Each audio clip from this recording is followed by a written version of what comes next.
Dear leaders, we are now living through the most destructive arms race in human history, because this time includes artificial intelligence. And if there are no real security guarantees except friends and weapons, and if the world can't respond even to old threats, and if there is no strong platform for international security, will there be any place left on Earth that's still safe for people? We need global rules now for how AI can be used in weapons, and this is just as urgent as preventing the spread of nuclear weapons. We need to restore international cooperation, real working cooperation for peace and for security. A few years from now might already be too late. 10 years ago, war looked different, and no one imagined that cheap drones could create dead zones, areas stretching for dozens of kilometers where nothing moves, no vehicles, no life. People used to imagine that only after a nuclear strike. Now it's drawn reality. Mass-produced, simple drones, and without AI yet.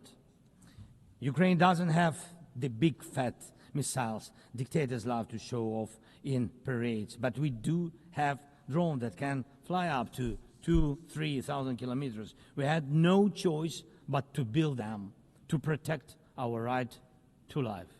Control over the sea used to depend on having a big navy. Ukraine doesn't have a big fleet, but we succeeded. In the Black Sea, we pushed what's left of the Russian navy into remote base. And we did it with sea drones. That's how we protect our ports and maritime trade routes, because Russia has left us no other choice. And our spiderweb operation, when cheap drones destroyed or damaged dozens of expensive Russian strategic bombers, became a real example for special forces around the world of what new weapons can do to old systems. These very Russian bombers attacked our cities. And none of this would have happened if Putin had not started this full-scale aggression, full-scale war. And every year that this war goes on, weapons become even more deadly. And only Russia deserves to be blamed for this. Dear leaders, to protect lives, Ukraine builds underground schools and underground hospitals. To protect lives, we have to spend more on protecting power stations from drone and missile attacks than on building sports facilities or cultural infrastructure. Ukrainian farmers are learning how to protect their equipment from Russia's FPV drone strikes, and for them that challenge is far greater than climate change. Russia's war has put us in this situation, but do you have protection against similar threats?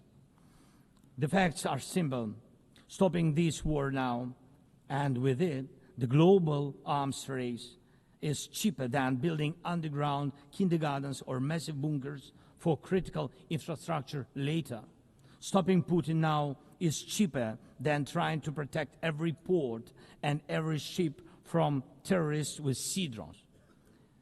Stopping Russia now is cheaper than wondering who will be the first to create a simple drone carrying a nuclear warhead. So we must use everything we have together to force the aggressor to stop.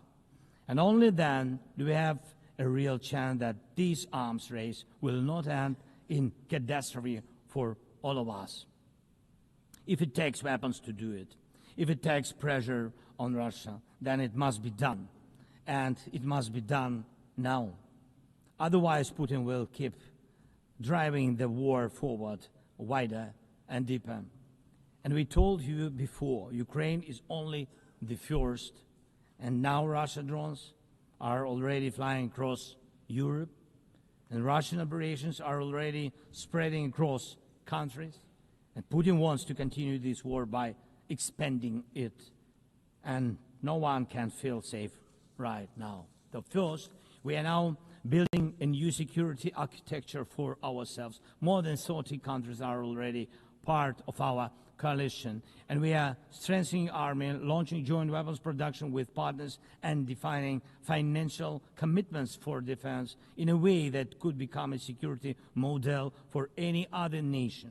If security guarantees work for Ukraine, something more than just friends and weapons, it will mean that people were able to make national security not a privilege for a few nations, but a right for everyone.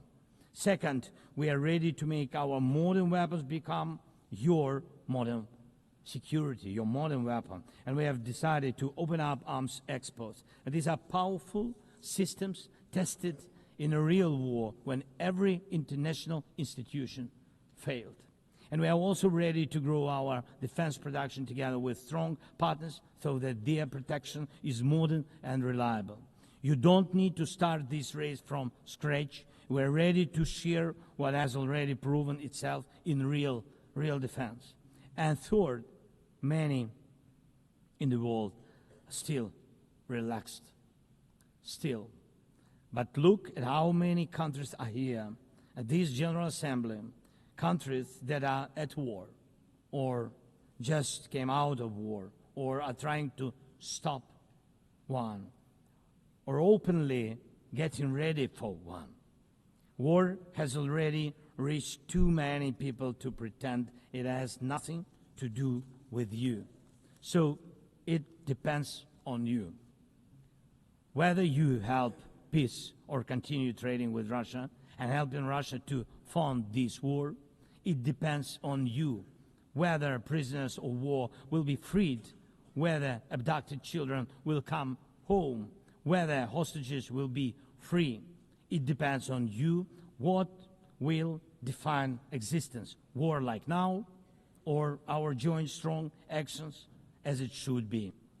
Yesterday we had a good meeting with President Trump, and I also spoke with many other strong leaders, and together we can change a lot. Of course, we are doing everything to make sure Europe truly helps. And of course, we count on the United States. I appreciate the support we are receiving. Yes, much depends on the G7 and G20, but in the end, peace depends on all of us, on the United Nations. So don't stay silent while Russia keeps dragging this war on. Please speak out and condemn it. Please join us in defending life and international law and order. People are waiting for action.